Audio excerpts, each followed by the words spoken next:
आणि आता बातमी पावसासंदर्भातली. कारण ऐन पावसाळ्यामध्येच पावसानंच ओढ दिली आहे. त्यामुळे राज्यातील धरण साठ्यात चिंताजनक घट पाहायला मिळते. गेल्या वर्षीच्या तुलनेमध्ये हा जलसाठा खूपच कमी असून पावसाळ्याच्या उर्वरित कालावधीत समाधानकारक पाऊस न झाल्यास पिण्याच्या पाण्याची भीषण टंचाई जाणवणार आहे.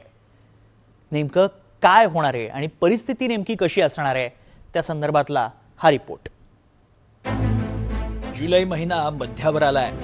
या काळात राज्यातल्या विविध भागातील पिकं बऱ्यापैकी तरारून येतात. यंदा मात्र जुलैच्या दुसऱ्याच आठवड्यापासून दुष्काळाची चाहूल लागली आहे. उघडी बोडकी शेतं, कोरडी जमीन आणि सुकलेली पिकं हे राज्यभरातल्या बहुतांश सर्वच भागातलं चित्र. कुठे अजिबातच पाऊस पडला नाही तर कुठे पावसानं दिलेली ओढ. त्यामुळे काही ठिकाणी पेरण्या रखडल्या आहेत तर कुठे बोगस बियाणांमुळे आलेलं दुबार पेरणीचं संकट असं वातावरण आहे. मात्र यंदाचं संकट हे फक्त शेतकऱ्यांपुरतं मर्यादित नाही तर पाणी टंचाईचं सावट या वर्षावर आहे. राज्यातल्या अनेक धरणांमध्ये अजूनही पुरेसा जलसाठा झालेला नाही. जलसंपदा विभागानं जाहीर केलेल्या आकडेवारीनुसार राज्यामधल्या 3029 प्रकल्पांमध्ये सध्या केवळ 44% पाणी साठा आहे. गेल्या वर्षीच्या तुलनेत हे प्रमाण 15% कमी आहे. सर्वात भीषण स्थिती मराठवाड्यात असून तिथे फक्त 25% पाणी साठा उपलब्ध आहे.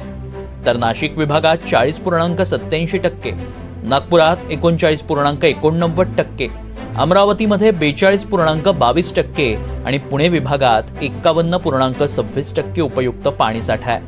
कोकणातला पाणीसाठा मात्र समाधानकारक असून तिथे 62.93% पाणीसाठा शिल्लक आहे.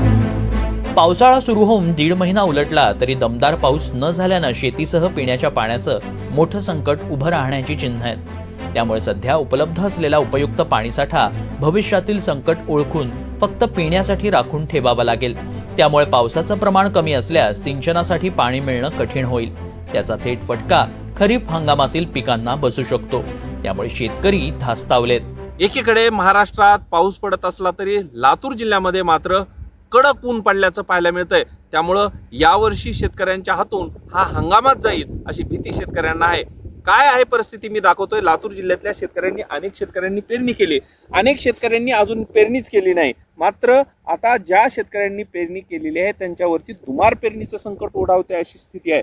कारण जेव्हा पेरणी केली तेव्हापासून पाऊसच पडत नसल्यानं आता शेतकऱ्यांना दुमार पेरणीची देखील भीती आहे. आता प्रश्न पडला की आता हे कर्ज काढून जे आम्ही बियाणं पेरलं ते उगवून नाही आलं, उगवलं ते चिमलं. आता काय करावं? शासनानं आमच्याकडे काहीतरी मदत दिली पाहिजे, आम्हाला काहीतरी सहकार्य केलं पाहिजे.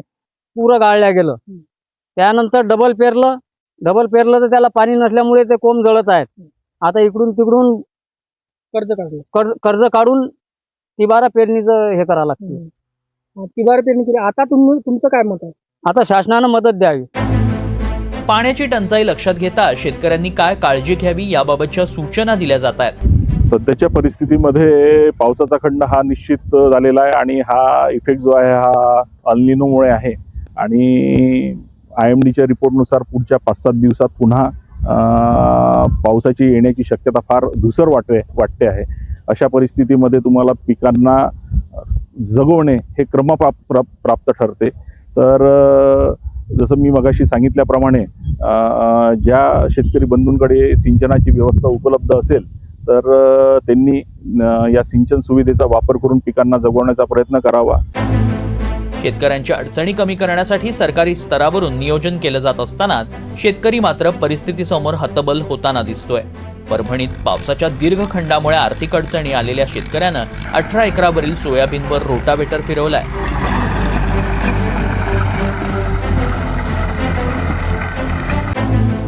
तर यंदाचा खरीप हंगाम राज्यभरातल्या शेतकऱ्यांसाठी अभूतपूर्व संकटांचा ठरतोय.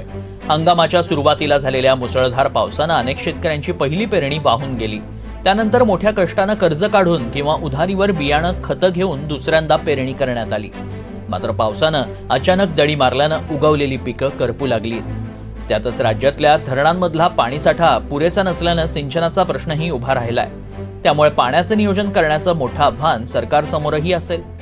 Bureau report, NDTV Marathi.